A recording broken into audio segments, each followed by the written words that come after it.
3 days after open heart surgery, I texted the family chat from my hospital bed. The doctors are discharging me. Can anyone pick me up? My daughter, Mackenzie, replied, my live stream is almost over. Take a taxi, Mom. Her husband, Garrett, added, stay another week. The house is peaceful without your hacking cough. They thought that cold message was a full stop. I didn't cry. I didn't ask why. Sitting in that clinical wheelchair, anger wasn't loud. It was a balance sheet. They had no idea a single signature was about to erase them. Have you ever felt like an invisible stranger to the very people you sacrificed your life to raise? Drop a comment, let me know where you're listening from and what time it is right now. Let's see who stands in our community tonight. The discharged nurse looked at me with profound pity, offering to call social services for a medical transport voucher. I refused. I am not a charity case. I am Teresa Bennett. I spent 40 years as a pediatric nurse, saving lives and managing chaos. I didn't need handouts, and I certainly didn't need my daughter's permission to exist. My compassion had been a luxury Mackenzie and her parasitic husband, Garrett, had overdrafted for years.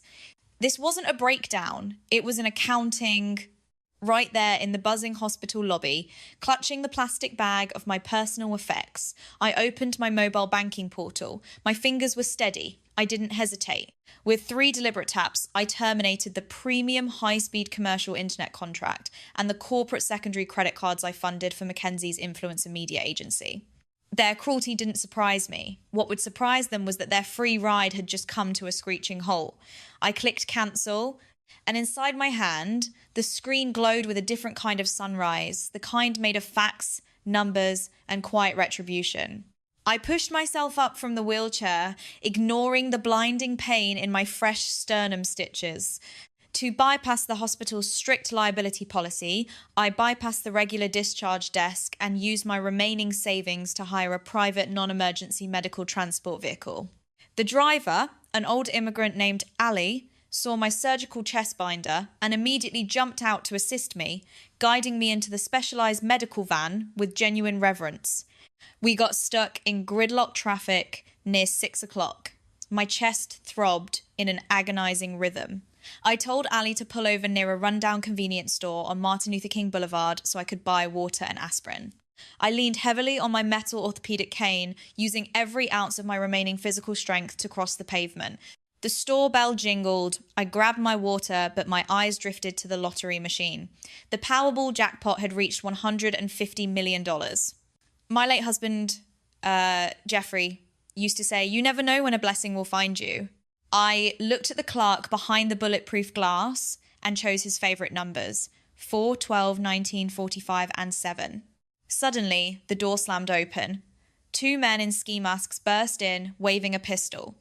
The gunman screamed at the clerk, then turned to me, demanding my wallet. He saw a fragile old woman in the corner. He saw prey.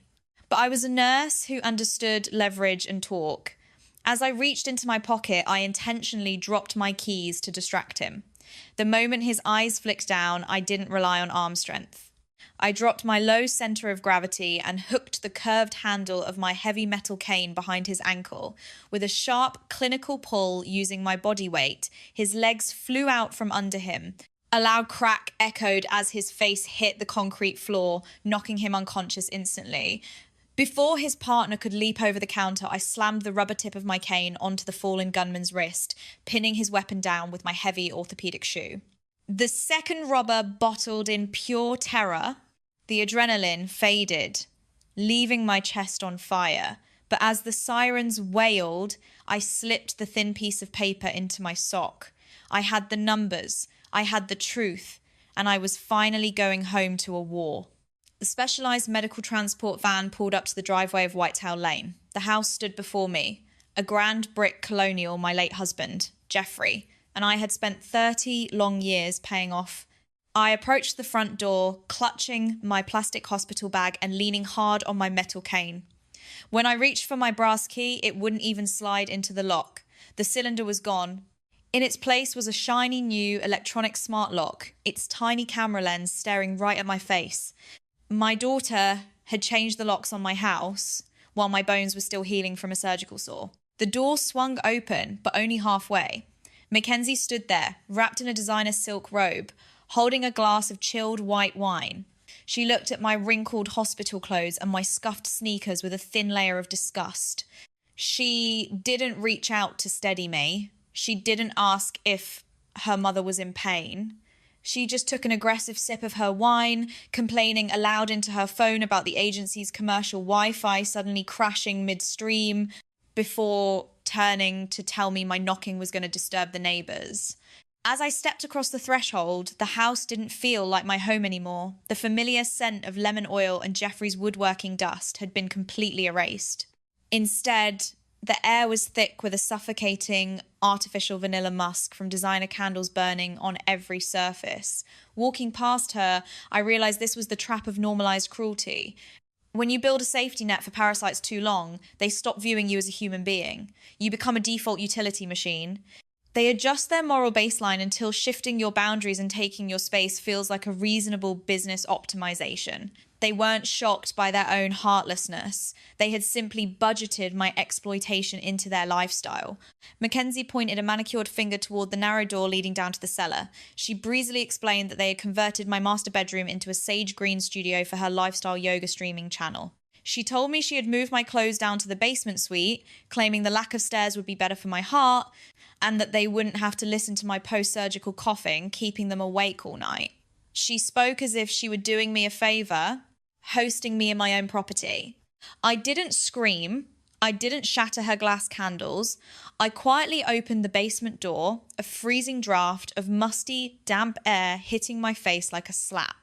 I walked down the steep wooden steps, one painful breath at a time, entering the dark. My clothes were piled in black plastic garbage bags in the corner. In the middle of the bare concrete floor sat a cheap, deflated air mattress with a single thin blanket thrown over it. Sitting there in the cold, it felt like an invisible chain wrapped around my ankles. Society calls it learned helplessness, the psychological state where a victim stops fighting because the abuse has become a permanent ceiling. But my compliance wasn't submission. It was tactical restraint. I was a survivor entering a quiet observation hold. I lay down on that plastic mattress, listening to the muffled vibrations of her laughter through the floorboards directly above my head, knowing that the cage they had put me in was the exact place where I would write their financial execution. The smell of seared steak and garlic butter drifted through the floorboards, hitting my face like a physical blow. I sat on the edge of the deflated air mattress, chewing on a piece of dry white bread from the pantry. My dinner was this single stale slice and a glass of lukewarm tap water. Upstairs, the sounds of a celebratory feast echoed through the structural beams. I heard the heavy clink of silver against the fine porcelain plates my late husband Jeffrey had gifted me decades ago. They were cutting into premium steaks, using my treasured heirlooms for a casual dinner, while the woman who built the foundation of their existence rotted in the dark. I swallowed the dry bread, feeling it scrape against the hard lump of absolute clarity in my throat. I had spent 40 years acting as the uncompensated silent investor in their fraudulent version of family. My maternal compassion had been a premium luxury subscription, and Mackenzie and Garrett had overdrafted the account until it hit a critical negative balance. This wasn't a family dynamic. It was an unauthorized corporate restructuring, and I held the majority shares. I remembered the endless 12-hour shifts in the pediatric ward and the burning exhaustion in my bones, all endured to clear Mackenzie's debts and maintain this $950,000 Whitetail Lane estate. My love was treated as an inexhaustible resource, a utility bill they never intended to pay. The old ventilation ducts in this house carried acoustics with perfect precision, funneling the whispers from the master bedroom straight down to the thin drywall partition near my head. I leaned against the cold concrete, listening to the architectural blueprint of my own erasure. Mackenzie's sharp voice drifted through the metal grate, entirely stripped of the sweet mask she wore for her online followers. She told Garrett she couldn't believe I had actually walked down to the cellar without a fight. She remarked that I looked grey, like death warmed over, and noted that the sooner I was gone, the better. Garrett confirmed he had already left a voicemail for an estate lawyer. They were orchestrating a campaign to file a fraudulent medical incompetency report against me. They temporarily needed to document that my post-surgical state rendered me a danger to myself, using my natural coughing fits as legal leverage to strip away my autonomy. Through the vent, Mackenzie hissed the final terms of the contract. Once they secured power of attorney, they would dump me in a cheap, state-funded charity ward across the state line, a warehouse for the dying that smelled of industrial bleach and boiled cabbage. They would keep me privately funded for a mere 30 days to ensure I signed the final asset transfers, and then they would flush me into the state system.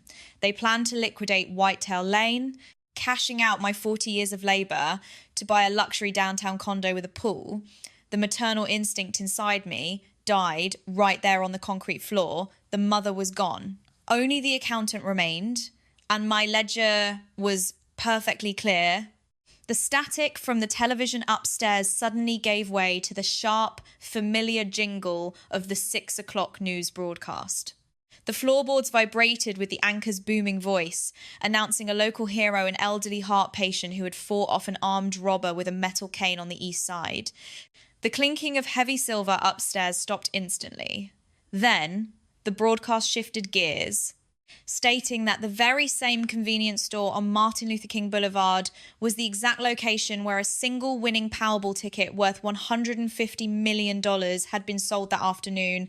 A chair scraped violently across the hardwood. Mackenzie shrieked, her voice edged with a frantic, unhinged greed. Her heavy footsteps pounded toward the basement door. Within seconds, the door yanked open and the parasites descended into the dark cellar, carrying hot bacon, biscuits, and a grotesque performance of sudden maternal devotion. Garrett dropped to his knees, his hands trembling as he reached for my swollen ankles, while Mackenzie pushed a plate into my lap, begging to know if I had bought a ticket with my late husband Jeffrey's favourite numbers.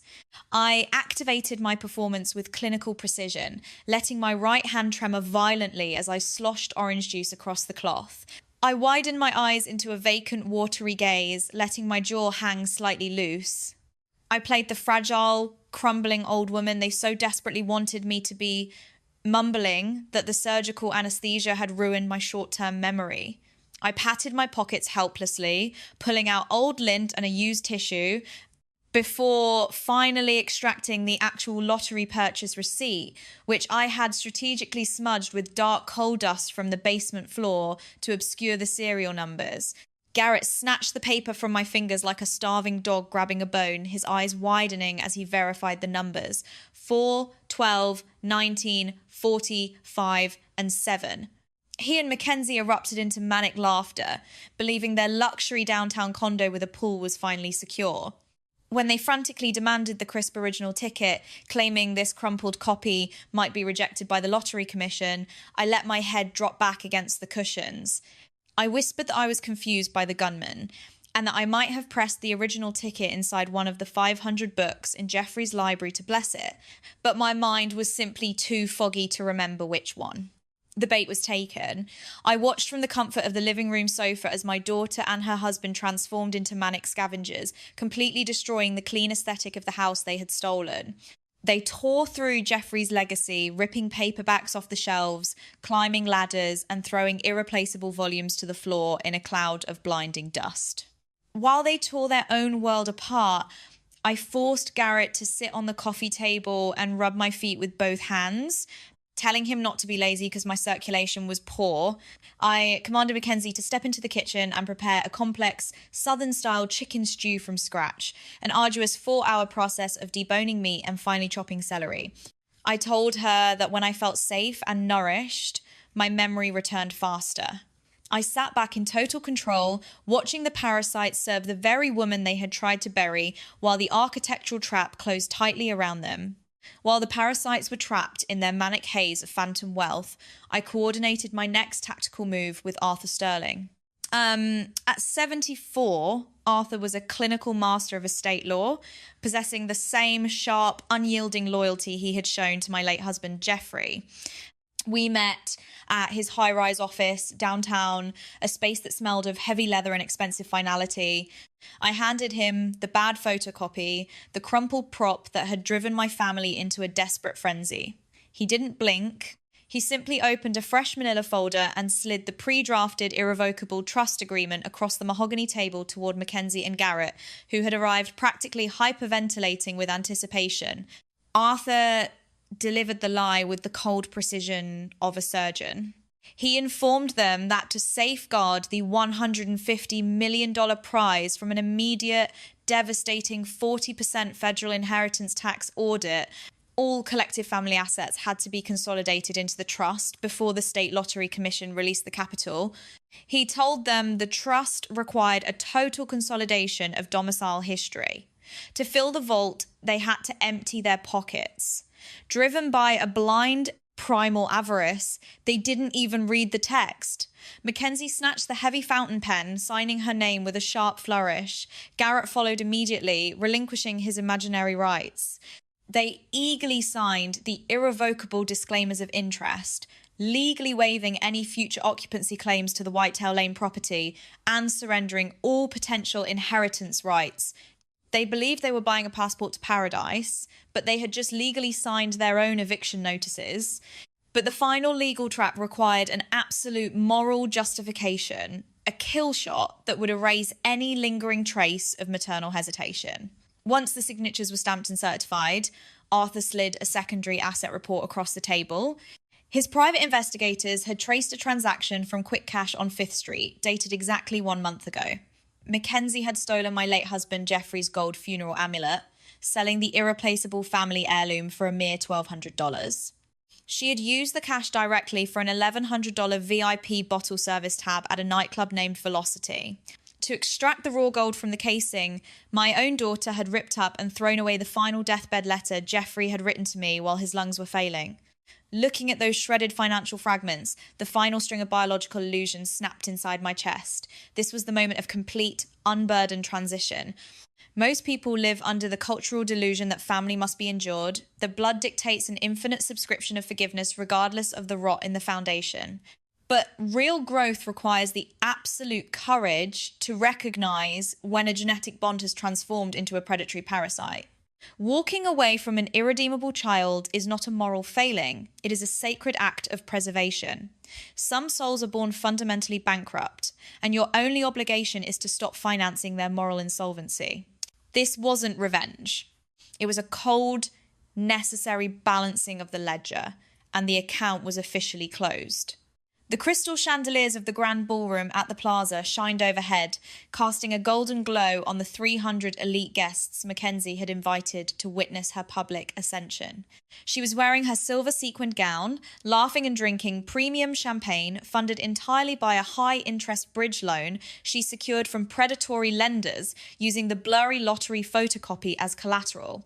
She and Garrett thought they were about to claim the throne of an empire. When Mackenzie called me onto the stage to officially announce the funding of the trust, I walked up slowly, leaning on my cane, and took the microphone. But I didn't give a speech about family legacy.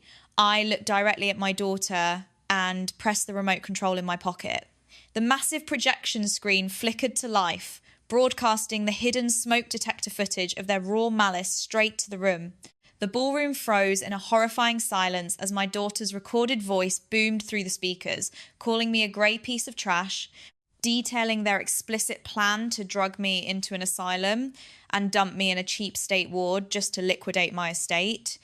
The ultimate execution of judgment wasn't a debate. It was a total collapse of their manufactured arrogance.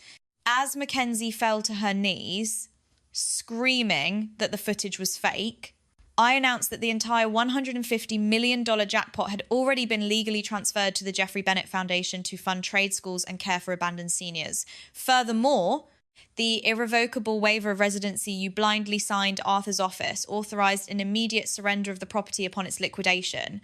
I finalised the cash sale of Whitetail Lane this morning. Right now, the county sheriff's deputies are legally placing your designer belongings onto the public curb. 4 uniformed police officers stepped onto the stage, handcuffing Mackenzie and Garrett for elder abuse and grand fraud, while a tow truck blared outside, repossessing the white Porsche Cayenne from the driveway.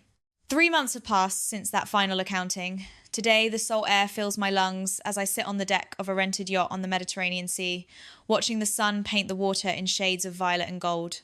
Arthur Sterling is nearby, reviewing scholarship applications, and my lifelong, true friends are sitting at the table behind me. My chest no longer hurts.